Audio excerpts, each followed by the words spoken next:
Hello, I am Siddharth Rai Mangla from stock box.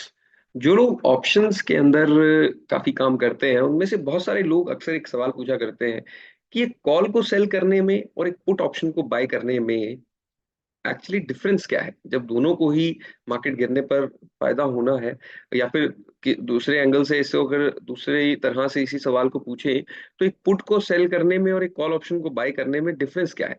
काफी सारे लोगों को इस चीज में कंफ्यूजन हो जाती है। तो आज हम इसी डिफरेंस के ऊपर बात करने की कोशिश करते हैं। हम एक साइड को उठाएंगे ताकि एंड उसके साथ साथ हमें दूसरी साइड ऑलमोस्ट अपने आप ही कहीं ना कहीं क्लियर होने लग जाएगी।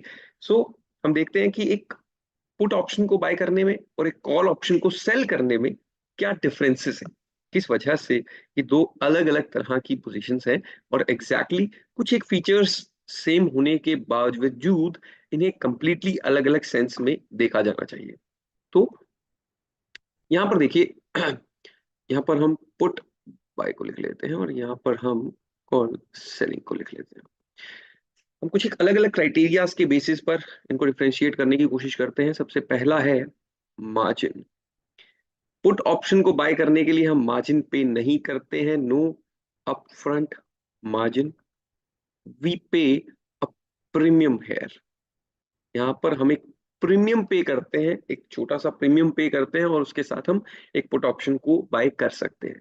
एक कॉल ऑप्शन को सेल करने के लिए we have to pay an upfront margin, a security amount, जो कि इस अमाउंट के कंपैरिजन में जनरली थोड़ी ज्यादा निकल कर आती है। अगर हम एट द मनी या आउट द मनी ऑप्शंस की भी बात करें तो भी, कि हमें कॉल ऑप्शन को सेल करना है या इनफैक्ट किसी भी तरह के ऑप्शंस को सेल करना है तो हमें एक अपफ्रंट मार्जिन डिपॉजिट करना होता है, जो कि अमाउंट जनरली एक प्रीमियम की अमाउंट से ज्यादा निकल कर आती है। Second is loss and profit की पोटेंशियल।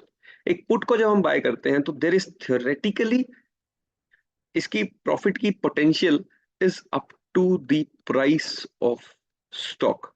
जिस भी स्टॉक का हमने पुट ऑप्शन बाय किया है, काफी लोग इसे अनलिमिटेड भी कहते हैं कि ऑप्शंस को बाय करने में the profit potential is unlimited, but put options को बाय करने में specifically the profit potential is not unlimited. हम अगर प्रैक्टिकली इसको देखने की कोशिश करें कि मान लीजिए अगर मैंने 100 रुपीज के स्टॉक की, किसी स्टॉक का प्राइस 100 रुपए का है और मैंने उसकी 100 रुपए वाली पुट ऑप्शन को बाय कर लिया, तो मैक्सिमम मुझे कितना प्रॉफिट हो सकता है। थ्योरेटिकली भी वो स्टॉक ज्यादा से ज्यादा जीरो ही हो सकता है ना। तो इस वजह से पुट ऑप्शन को जब हम बाय करते हैं तो maximum profit potential is that as much as the price of that stock. हम उसको ऐसे लिखते हैं, ठीक है। कॉल ऑप्शन को सेल करने में के केस में मैक्सिमम प्रॉफिट में कितना हो सकता है, द प्रीमियम रिसीव्ड अपफ्रंट। तो ये मैक्सिमम प्रॉफिट एक कॉल ऑप्शन को सेल करने के केस में उतना ही हो सकता है जितना हमने अपफ्रंट प्रीमियम रिसीव किया है। तो ये बहुत बड़ा डिफरेंस है। थर्ड डिफरेंस ये निकल कर आता है व्यू पॉइंट, यानी कि, या फिर मैं इसको ऐसे भी लिख सकता हूं, प्रॉफिट केसेस। प्रॉफिट केसेस यानी कि किस किस केस में ये पोजीशंस प्रॉफिट में जाती हैं। पुट ऑप्शन की पोजीशन प्रॉफिट में तब जाएगी जब मार्केट विल फॉल, जब प्राइस ऑफ द स्टॉक और the index in which we have bought this put will go down. In only that case हमारी पुट ऑप्शन प्रॉफिट में जा सकती है।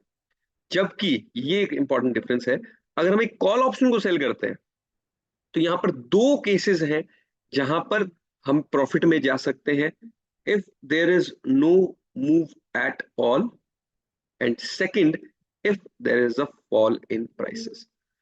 यानी कि प्राइस गिरे या फिर प्राइस नहीं गिरे, इन दोनों ही केसेस में हम प्रॉफिट में जा सकते हैं। हमें मतलब किस बात से है, अगर हम कॉल सेल कर रहे हैं कि प्राइस बढ़ना नहीं चाहिए, वो गिरता है या नहीं गिरता है दैट्स अ डिफरेंट थिंग। उन दोनों ही केसेस में हम प्रॉफिट में एंड अप कर सकते हैं। बट अगर प्राइस बढ़ता नहीं है तो हमारे कॉल सेलिंग की पोजीशन हमेशा प्रॉफिट में चली जाएगी। इसी वजह से ये एक बहुत बड़ा डिफरेंस है जो एक पुट ऑप्शन और एक कॉल सेलिंग की पोजीशन के अंदर देखा जा सकता है, जिसको हमें डेफिनेटली कंसिडर करना चाहिए व्हाइल मेकिंग दिस डिसीजन। कि कभी भी जब हम एक स्टॉक के अंदर व्यू बना रहे हैं तो अगर हम क्लियरली बेरिश हैं तो हम एक पुट ऑप्शन बाय करेंगे, एंड अगर हम बुलिश नहीं है, these are two different view points stock market के अंदर, हम बुलिश नहीं है एंड हम बेरिश है, ये दो अलग अलग बातें होती हैं। तो जब भी हम बुलिश नहीं होते हैं, हमें लगता है कि मार्केट इससे ज्यादा ऊपर नहीं जा सकता है, जाना नहीं चाहिए, this is a very strong resistance, तो वहां पर हम कॉल ऑप्शन, एक कॉल सेलिंग एक बेटर ऑप्शन होता है, क्योंकि वहां पर हम दोनों पोजीशंस के अंदर पैसे कमा सकते हैं। मार्केट वहां से गिरता है या वहीं पर रुका रहता है, दोनों केसेस के अंदर। बट अगर मार्केट को हम देखते हैं कि मार्केट गिरने से हम पैसा कमाना चाहते हैं, तो put, your buying a put is always a better option.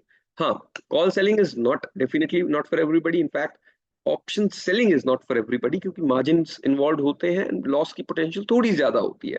तो ऑप्शन सेलिंग को हमेशा किसी ना किसी एक एक्सपीरियंस्ड ट्रेडर या फिर किसी एक्सपर्ट के साथ रहकर उनकी गाइडेंस के अंदर ही करना चाहिए। ऑप्शंस की बाइंग के अंदर क्योंकि थोड़ा सा लिमिटेड रिस्क इन्वॉल्व होता है, तो डेफिनेटली वो हम उसके साथ साथ ट्रेड रेगुलरली जरूर करते रह सकते हैं। तो ये थे कुछ डिफरेंसेस एक पुट ऑप्शन को बाय करने में और एक कॉल ऑप्शन को सेल करने में। इसी तरह से आप डिफरेंसेस निकाल सकते हैं कॉल ऑप्शन को बाय करने में और एक पुट ऑप्शन को सेल करने में। बिल्कुल यही डिफरेंसेस वहां पर भी निकल कर आते हैं। सो उन डिफरेंसेस को भी आप नोट डाउन करके देखिए। इसी तरह से मिलते हैं नेक्स्ट वीडियो में एक और इंटरेस्टिंग और यूजफुल टॉपिक के साथ। अगर आपको ये वीडियो अच्छा लगा तो please like share and subscribe to the stock box channel. Thank you very much.